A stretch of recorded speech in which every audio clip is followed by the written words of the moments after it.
This meeting is being recorded. Hello, wonderful, and hello, everybody. It's Problem Solved Day, the book launch, and I didn't even bring a copy of the new book up here with me. So you can see my hair's a mess. I'm finally drinking coffee.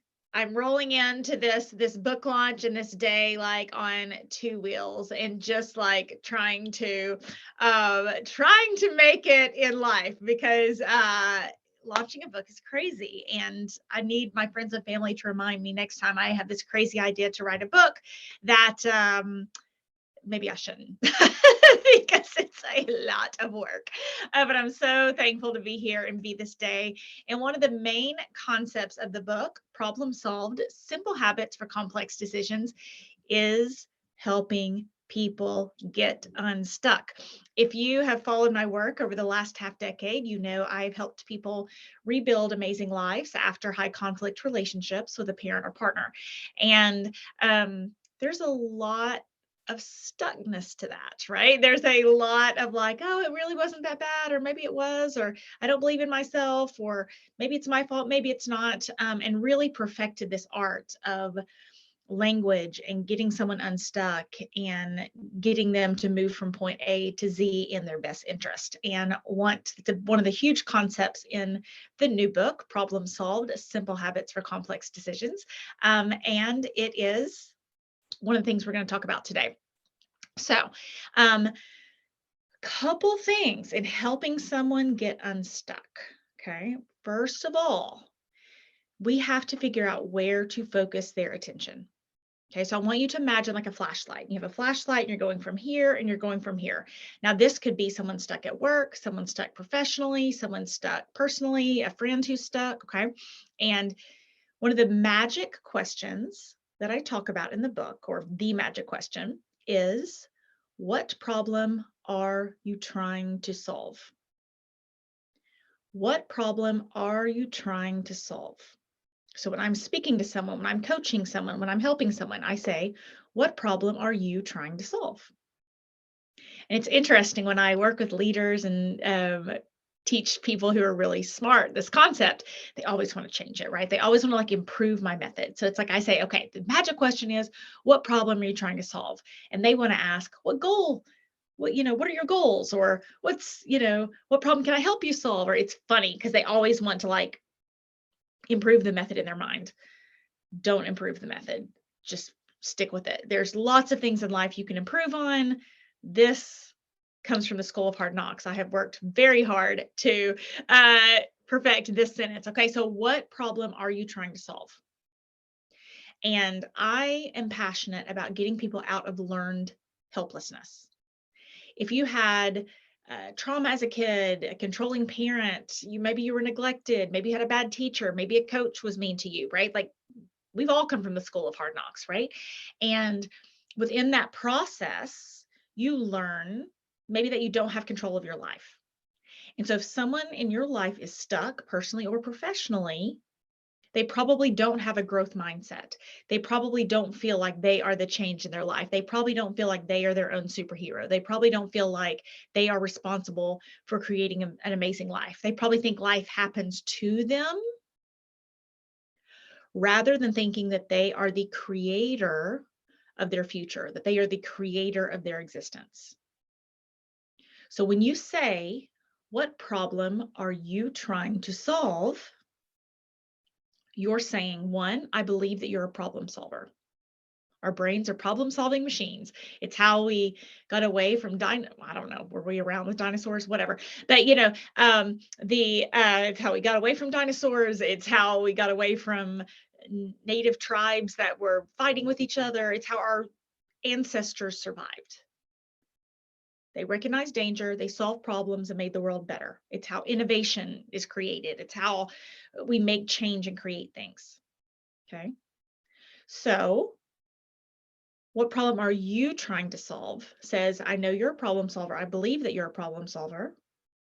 And I believe that this is your problem to solve, right? And when I was talking about the flashlight and where I wanted to direct people, I use the flashlight version because the second question First question, what problem are you trying to solve? And the second question, is this your problem to solve?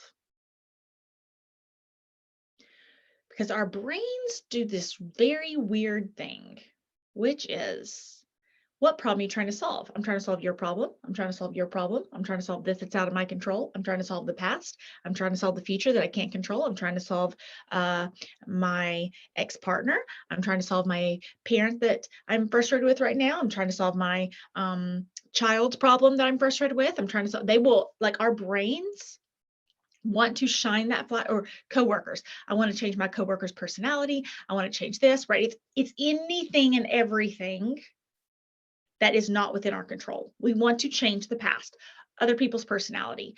You know, politics have been in the US have been quite interesting the last 6 years. And so everyone's been unhappy at some point, right? And so it's like, oh, I want to change this. And they're not talking about going out and voting and campaigning. They're talking about complaining, which is whatever side you're on.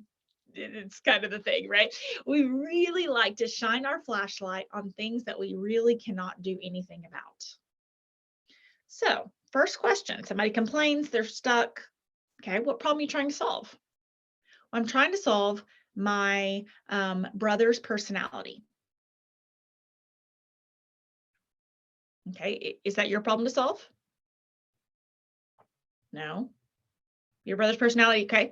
What problem are you trying to solve? I'm trying to solve the past.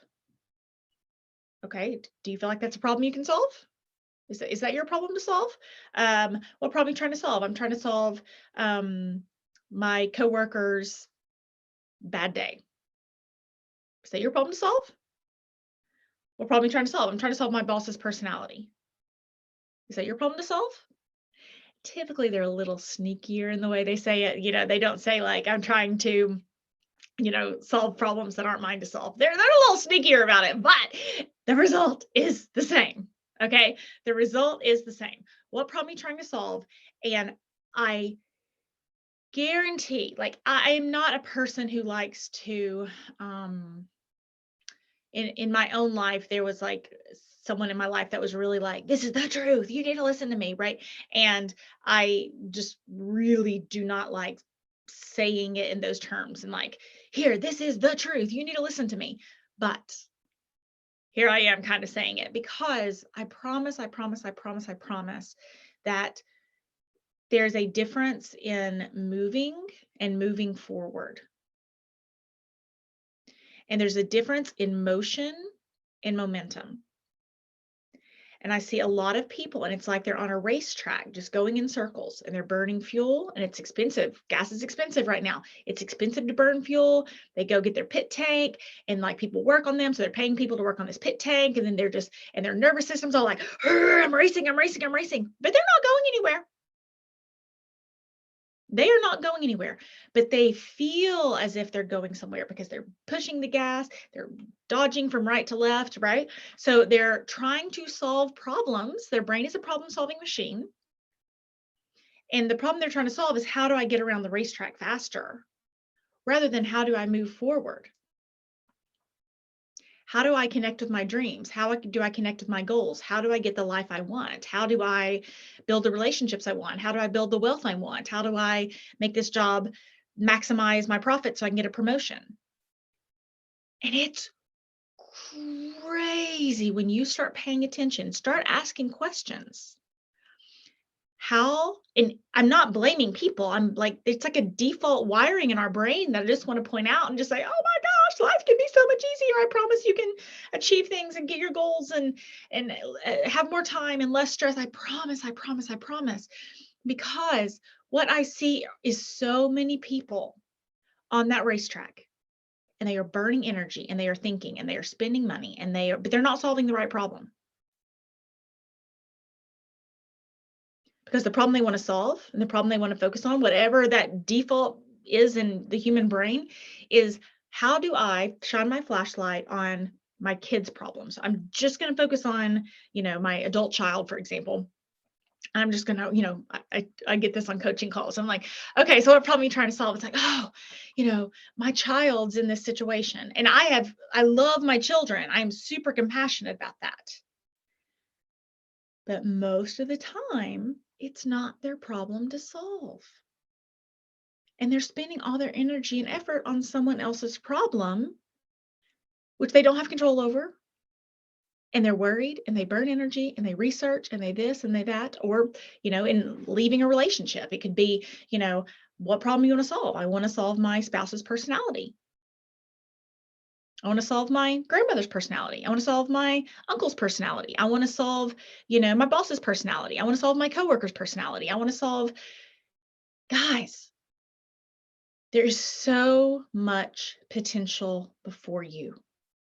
It is a normal occurrence for the people who worked with me and learned this process to get 10, 20, 30, even a 40% raise in corporate. Okay. And guess what they're doing? Learning to turn their flashlight on their own problems. What problem am I trying to solve? I am a problem-solving machine. I am not helpless in my life. I do have the power to make a difference in my life. I can be the change I want to see. Nothing ever changes without change. So if it's to be, it's up to me, right? That old phrase. I don't even know where that came from. If it's to be, it's up to me. Okay.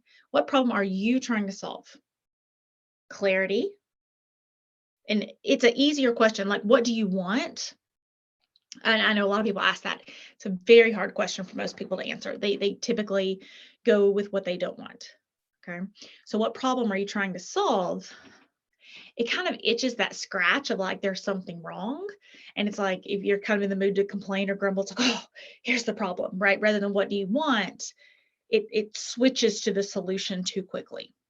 Okay. So don't just make your life easy. You can advance all kinds of things.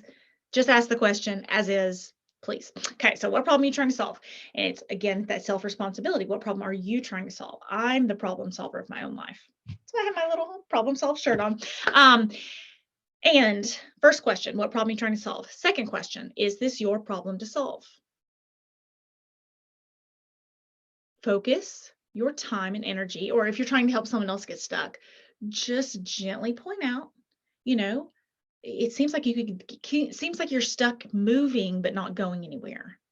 It seems like you're stuck in motion, that racetrack thing, but you're not moving forward. Does that feel right to you? Okay. And at different stages of my life, there's things I would change about the world. Personally, right now, I really want people to do a better job of kind of asking permission before like telling other people what they should do, personally and professionally. This will go better. Like literally, I talk in the book about this person, and they're like, okay, I have no time for my own problems. In fact, I'm so amazing and I'm so selfless that I'm going to totally blind myself to my problems, but I am going to tell you all about your problems. If I see something going wrong in your life, I'm going to point it out. And if you're doing something that I don't think you should do, I'm going to point it out. And if, I really want you to think I'm smart and I'm so selfless and humble about it that I am not going to solve my own problems. I am not going to look at my own life, even if it's like a complete shamble. I'm not going to worry about that because I'm selfless. Like I'm a good person, right? I'm a martyr. And so I'm going to spend all my energy and effort telling you what you should be doing, right? And we all know these people and we do not like them. Like, it is like a universal, like, dude, you need to solve your own problems and stop telling everyone else what they should do. Like, you need to get your stuff together. You need to clean your house up before you start talking to other people about their houses. Or you need to, clean up your side of the street before you start telling other people what to live. We all hate it. But it was interesting. I'm doing this training. It was so hard for people to take that one extra step to say, may I ask you a question? What problem are you trying to solve? Okay. May I ask you another question? Is this your problem to solve? Right. And then, because I'm talking about this, I really, if we care, I'm not saying it's always bad. If we really care about someone, I had a conversation with a friend last night, And I had a lot of opinions about what she was doing, and a lot of opinions. Someone was, I felt, was taking advantage of her. Okay. But it was a close friend. I didn't feel like she kind of had full ears to hear. So I was just like dropping hints like, oh, I feel like, that's concerning. I don't feel like that's really normal behavior. I don't see that happening in a lot of other friendships. Do you feel like this is normal in your friendships? I was kind of planting these seeds. I definitely could have said, that's stupid. Why are you still friends with that person? I can't believe you're putting up with that. Who responds well to that? There's so many people talking like that. And in the customer service thing, they were like, okay, here's what you should do. Blah, blah, blah, blah, blah. And they just went. They missed connection and went straight to, they were trying to go straight to communication and problem solving. But it disempowers. If someone is stuck, they have to learn to become their own problem solver. There's no other way. There's no other way. I don't care if it's your kid. I don't care if it's your employee. I don't care if it's your best friend. I don't care who it is. They have to learn to become their own problem solver. They have to want to solve their own problems. And I see people over and over again. And so someone's stuck and they're using all their energy and effort to like pull, like just like, come on, get unstuck. I need to fix you. I need to fix you. Right. And then there's other areas of life, and maybe it's just getting to their next level. Their life doesn't have to be a huge mess, but they're so focused on a problem that is not theirs to solve. And they're spending all their energy trying to solve that person's problem that they miss wealth, growth, opportunities, relationships, joy, peace, learning to solve their own dang problems. If we all took responsibility, solving our own problems, considered ourselves problem solvers who were in charge of our own destiny, and felt like we were responsible for solving our own problems, and other people were responsible for solving their own problems. Now, before you say, Sarah, I thought you were nice. I thought you helped people. Oh, yeah, I do. I help people believe in themselves. I help people trust their own judgment. I help people recognize that they are powerful. It's drastically different than a need for them to see me as powerful. I just want you to love what I say and think I'm so smart and I can be the savior of your life. No. No. So there's a lot of people, when someone is stuck and you want to save them or help them, right? It creates this yucky power imbalance of like, I'm the helper and you're the one who needs help. And the helper misses out on opportunities because they become so focused on the other person's problems that they don't excel in their own life, right? Think about how this works at work. If all your employees consider themselves powerful problem solvers that were responsible for solving their own problems, like what happens at work? What happens professionally? What happens to your profits? Right? So you have the helper, and I help you and I feel better. And then you have the person who needs help, who they need to believe that they're powerful. They don't need to believe that you are powerful and have all the answers. That creates, I hate power dynamics. I hate it from all the toxic relationship stuff. I hate power dynamics. Any person who says, I am more powerful than you and I have all the answers to your life and you should just listen to me. I mean, my stop sign is so big. My stop sign is so big. And even when I'm coaching people, I say, I do not make your choices for you. I am endlessly and utterly committed to you seeing the data and making decisions with that self-trust based on your data. Because I believe you are the most powerful problem solver in your life. I believe you can be the change that you need. I don't think you need a human savior, right? Or someone to save you. I think we were all learning this process of saving ourselves, which is tricky if there's someone unstuck, and sometimes you need to plant seeds and be nice. It's you can definitely help them, but this whole process, if you want them to get unstuck, right? It's that whole teach a man to fish or give him a fish.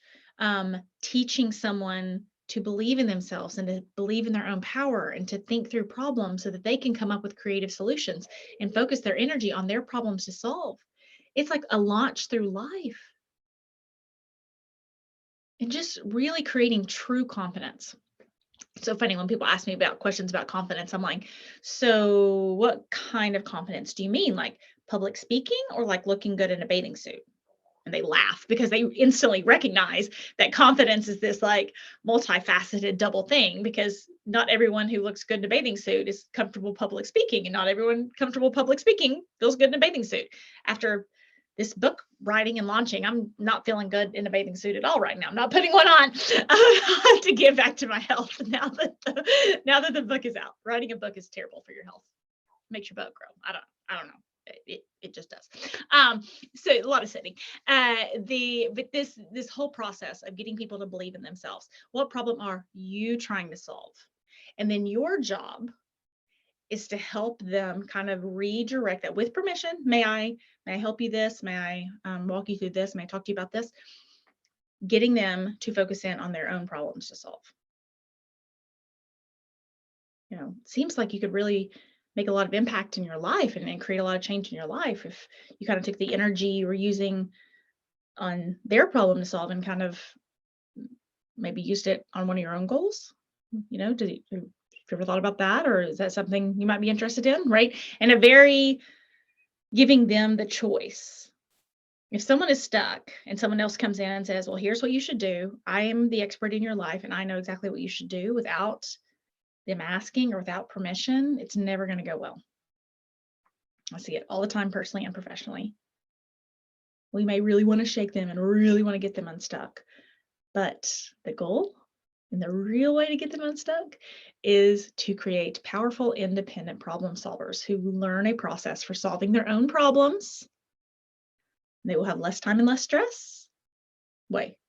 More time, less stress, and you'll have more time and less stress, and probably more money because you're focusing in on your own problems. And it's not about money. It could be about more time with your kids, being present, feeling like you're not on the rat race anymore because you feel like, oh, okay, I'm just solving my own problems, right? I've got my own problems down. And I promise you will actually end up helping more people, because the power dynamic and the relationship is going to be so much healthier. So I hope you have loved this on getting unstuck. I know it's a big question, and we all want to have like, okay, what's the one thing I can say that gets someone else to take ownership of their life, or and get out of confusion. You know, I'm talking about ownership of people's lives as if like they're not in a confused state, but many people are confused, right? And so that what problem you're trying to solve in that flashlight is just a conversation of clarity, right? A conversation of clarity, which is connection and clarity, connection and clarity. And then you have great communication. So please check out my book, Problem Solved, Simple Habits for Complex Decisions. It's launch day. This book tried to kill me. It has been incredibly difficult to articulate, incredibly difficult to put out. But thanks to my beta readers and the people who walked through this process with me, I'm quite happy with the result. So please share it with your friends, share it on social media. And I think it's still like the Kindle is still 99 cents for right now for just like a week, because there's some promotions that BookBub's doing or something like that. So it's still, you can get it while it's hot, and I am so grateful for your time, and so grateful that maybe I can help you make your life easier, because I do believe it can be easier when you get out of motion and into momentum, and you stop just moving. There's a lot of energy in moving, and begin to move forward. So check out Problem Solved, Simple Habits for Complex Decisions. Thanks.